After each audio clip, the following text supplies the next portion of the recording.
ating karapatan, hayaan ninyong sabihin ko ito ng buong buo. Kailanman hindi tayo uurong sa pagtatanggol sa teritoryo ng Pilipinas.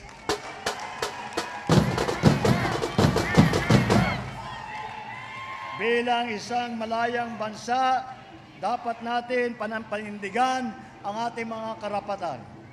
Dahil ang ating maliwanag na ang Pilipino lamang ang dapat na makinabang sa teritoryo ng Pilipinas at yan po ay ipaglalaban po natin.